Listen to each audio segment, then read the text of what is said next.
Hey, seventh graders. Okay, you're looking at this video because you have chosen the writer or journalist for American History Magazine. So you're ready to get started on this project. One of the first things you're going to need, and it is a very important item, is going to be a copy of the article that's in this National Geographic magazine.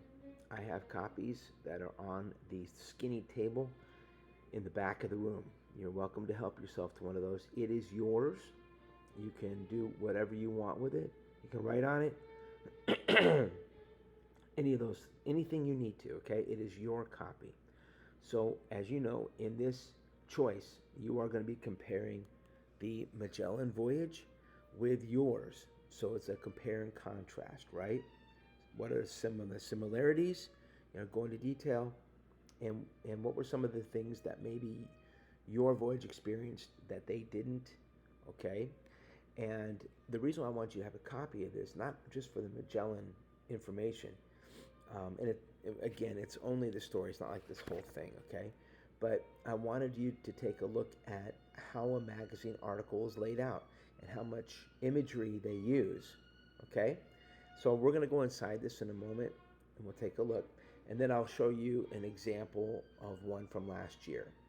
Later, I'll meet with any of you that are doing this in class, probably Wednesday for a few minutes, just to see how you're doing, okay? Don't forget you're going to need some kind of a publishing software to help you with this, and there's several out there. There's free ones out there. Even Microsoft Pages, if you have that on your computer, can be used. All right, so I'm going to go into this article, and we're just going to take a look at some things here. All right, so here is the layout. You can see this is open wide, so it's 2 pages, right? But notice the imagery it fills the whole page, and there's some writing on there just explaining what the article is going to be around. Take a look at around the world, capitalized.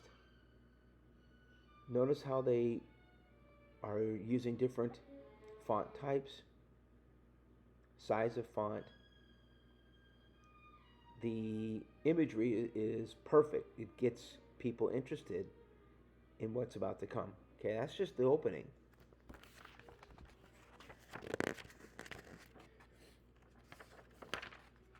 Okay, and then we get to, whoa, sorry about that. Okay, we get to these 2 pages. Obviously, the page right here I'm touching has a little bit of the story, and then the other page is mainly the image of, I think, Cadiz, one of the cities involved in all of this, I think, and I have to take a look at it. Notice the timeline at the bottom of the page. It's kind of cool. The timeline of Magellan's journey. Now, his lasted years, where yours lasted months, right? But you could do a comparison and contrast of that too. I like the little seal down there where my pinky's moving, that right below it. Kind of neat. Okay. Again, notice the layout. Notice the white font too. That says City of Gold over the image. Okay. And then the next page is more of the story, as you can see. I think that's an image of Magellan there. I really like the page Tools of the Trade. It's looking at some of these navigation instruments that we just kind of briefly touched on back in that unit, like the quadrant. There's an hourglass there. It looks like there's a magnetic compass. And so it's just explaining some of the things that they would have used. Maybe you would do something with your journey too. It doesn't really have anything to do with Magellan except that they used these on those voyages. There's a map in the background, it looks like, of India and Southeast Asia. Don't know what the time period is in that map. We'd have to look closely. I'm sure it's on there.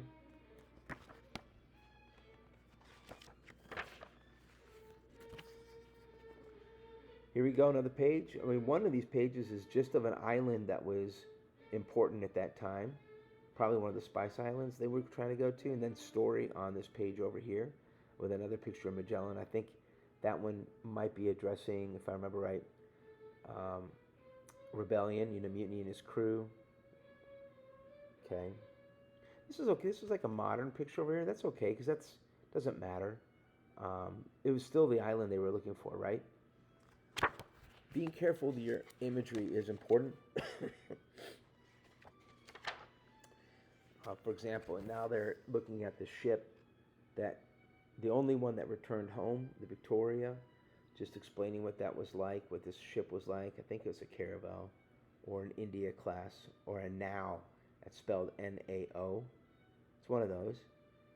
It's good information. Again, it's like, I wish I could hold this better for you guys. Again, it's just explaining some things from the time period. Now, of course, you got to be careful with your imagery that nothing's like too far away from the time period. I saw that map on the previous page said, I think, area of the Spice Islands in the 1570s, which is after Magellan, but it's still close to that time period. All right, now they're talking about some of the things experienced, like scurvy. You guys did not experience that. I had a card for it, but only if you were at sea for a long period of time. This page over here has, again, one of the islands of the Spice Islands. I'm covering it up right here, but there was somebody there, maybe Magellan again, or somebody else. Okay. Now that was somebody else. So into Elcano, that might have been the guy that committed mutiny. All right, then more imagery. The few of them that actually returned home. More of the story. And then this is the last page, just a world map.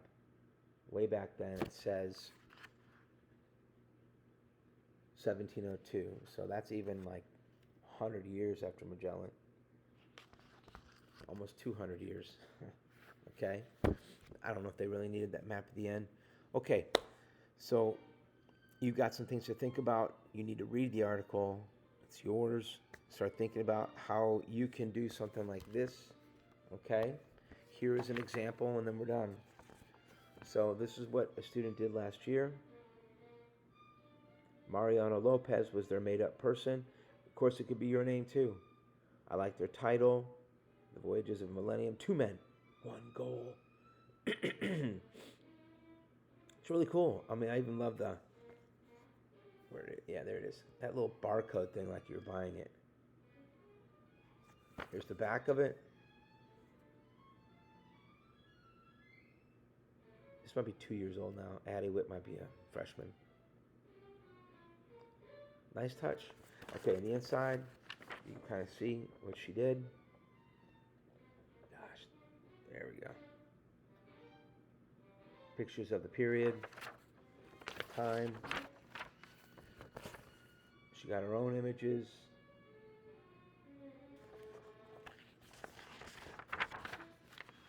I like how, let me show that one again. That's a picture supposedly of her fictional guy, Mariano Lopez. That was her aboard one of their ships called the El Caballero, the Amarillo, which I think means the yellow cowboy. All right. Okay. So I'm going to have these examples. I have more of them with me that I'll have you guys take a look at when we meet this week. All right. So she's got a lot. She's got a lot. She did a very thorough job. I love the quotes from her journal in there, like this one up here. That's from her journal.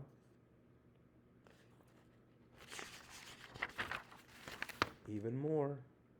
These are going to be there, and see how where Mariano Lopez in the dark there, the black box, arrived. Apparently her group made it to modern day South Carolina. And then, as you're supposed to do at the very end, she included the journal